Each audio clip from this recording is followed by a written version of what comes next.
Imaginez-vous un être qui a 10 mètres de haut. Il doit au moins avoir un estomac de 2 mètres. À un homme pareil, ou une femme pareille, c'est quelqu'un qui peut, au cours d'un repas, manger un bœuf. Un quart de dinosaure. Ou un quart de dinosaure. C'est pour cela que les animaux étaient aussi gigantesques que les humains. Et les dinosaures avec lesquels on est en train de nous effrayer dans les films de science-fiction n'étaient qu'apparemment que des bœufs ou des cabris pour ces Toltecs-là. Tout est une question d'échelle. Tout est une question d'échelle. Et deuxièmement, il y a un auteur, un homme et une femme, Alan et Sally Lansbury, qui ont écrit un ouvrage appelé À la recherche des civilisations du passé, où ils ont affirmé que ce sont les Toltecs qui ont construit Teotihuacan, Tiahuanaco, et qui se trouvaient dans les Caraïbes, et les Caraïbes étaient le premier point d'atterrissage parce que ces gens venus d'un autre monde. Quand Alan et Sally Lansbury dit qu'ils sont déjà venus d'un autre monde, ils ne parlent pas d'autres planètes, ils parlent de notre univers, selon la théorie d'Albert Einstein, qui stipule qu'il existe des points de condensation énergétique où il apparaît un raccourci entre l'espace et le temps, appelé pont Einstein-Rosen, qui te donne accès à un autre univers. Donc il paraît, selon des études récentes et anciennes, que les Toltecs ne viennent pas de notre univers, ils viennent de notre univers. D'après Francis Crick, qui est le prix Nobel de génétique pour avoir découvert la structure double de notre ADN, notre patrimoine génétique, il paraît que les Toltecs, il y a 4,5 milliards d'années, au moment où la planète était une soupe primitive, ils étaient déjà une civilisation capable de faire des conquêtes spatiales et qui était maître de la biologie. Ainsi, ils sont venus sur Terre, ils ont ensemencé la Terre à l'aide d'une bactérie ou d'un virus et ont attendu millions d'années pour voir notre apparition, mettant ainsi fin à la théorie de l'évolution qui dit que nous avons été macaques et nous avons évolué pour devenir des hommes blancs qui se sont présentés en Europe. Mais je vous parle de la théorie de l'ensemencement de Francis Crick qui date de 1971 et c'est cette théorie de création qu'ont adopté tous les scientifiques jusqu'à présent. Donc les enfants de Dieu ont vu que les filles des hommes étaient belles et ils les épousèrent. Ils ont prié pour femmes et ont créé la race des seigneurs. Donc c'était une façon purement imagée de raconter cette histoire, comment l'homme pouvait s'imaginer qu'une civilisation avancée venant de notre univers ait pu faire une manipulation politique, une manipulation primitive où allait sortir notre planète Terre, qu'on connaît actuelle, sur un visage qui a connu déjà 4 transformations quand nous sommes, d'après François Rousseau, la 4e civilisation et la 5e va commencer bientôt. Merci, Gilles. Mais quelle est la ressemblance avec la roche de l'Inde trouvée à Limbé ou nos drapeaux vaudous, nos signes vévés? Si on fait une comparaison entre ces symboles de la Roche-à-Laine, alors il y a la Roche-à-Laine ou les Roches-à-Laine. Parce que sur la rivière de Limbé, on a répertorié 4 roches.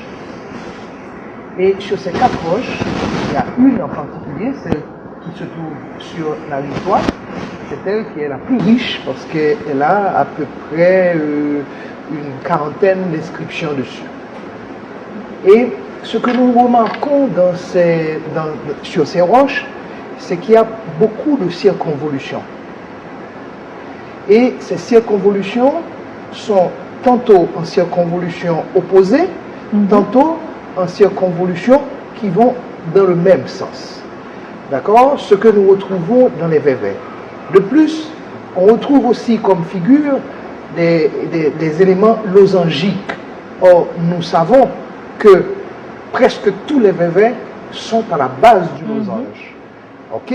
Donc, ça veut dire qu'il y a une corrélation entre les vévets que l'on trace, que l'haïtien trace lorsqu'il est possédé, et les éléments de la Roche-à-Laine, les éléments scripturaux de la Roche-à-Laine. Et de plus, quand nous essayons de comparer ces symboles que nous trouvons sur la Roche-à-Laine par rapport aux anciennes écritures de la Méditerranée, du bassin de la Méditerranée, de l'Amérique du Nord et de l'Europe, qu'est-ce que nous voyons? Nous voyons que tous ces symboles se ressemblent. Donc, ce n'est pas seulement des symboles, car à l'époque, ça veut dire près de 11 000 ans avant Jésus-Christ, eh bien, on n'écrivait pas A, B, C, D, mais l'écriture a subi une évolution d'abord des symboles, les symboles gravés, d'accord? Ces symboles ont évolué pour donner l'écriture que nous avons maintenant, d'accord?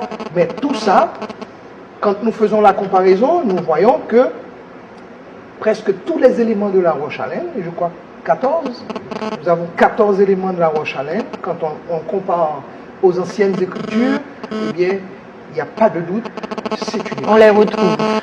On les retrouve. Ceci voudrait dire que nous serions un peuple très, très ancien et très cultivé. Alors, hautement cultivé. Et il y a un archéologue et anthropologue américain, c'est Irving Roos, qui était venu faire des recherches en Haïti dans les années 80.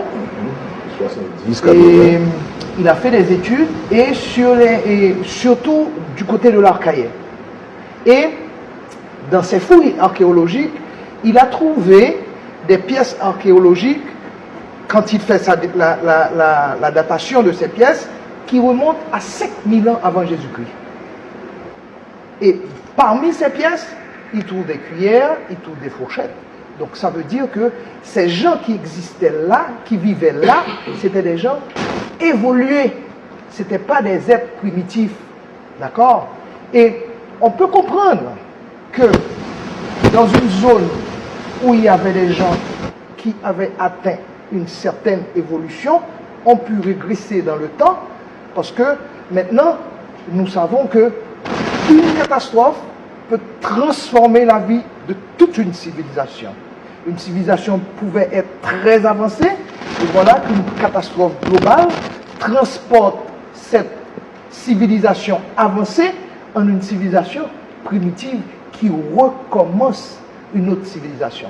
Donc on peut comprendre que lorsque Christophe Colomb est venu ici, sur la terre d'Haïti, pour atteindre, après la grande terre de l'Amérique, a trouvé les Arawaks qui étaient dans une situation primitive, au sens, entre guillemets, d'accord, primitive.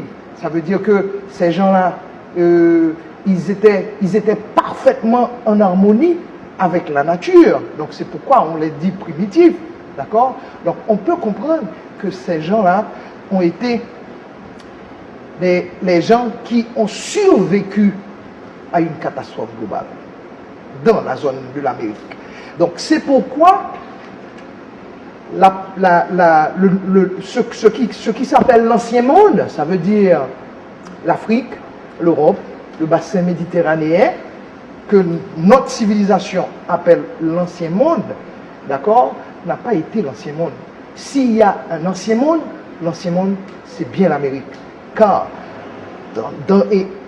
quand on fait l'histoire sur plusieurs dizaines de millions d'années, on se rend compte qu'il y avait deux grandes civilisations dans cette zone, et ce sont les catastrophes qui ont transporté ces gens-là, dont certains ont émergé vers l'Europe et l'Afrique, d'accord, et qui plus tard, avec Christophe Colomb, va faire un comeback pour revenir sur leur terre originelle. Vers la terre-mère. Voilà.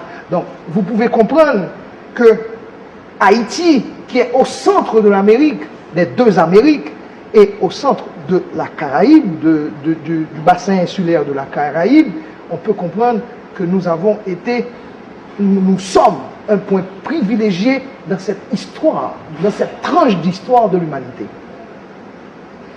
Alors c'est tout ça que la roche à laine représente et pour l'Haïtien.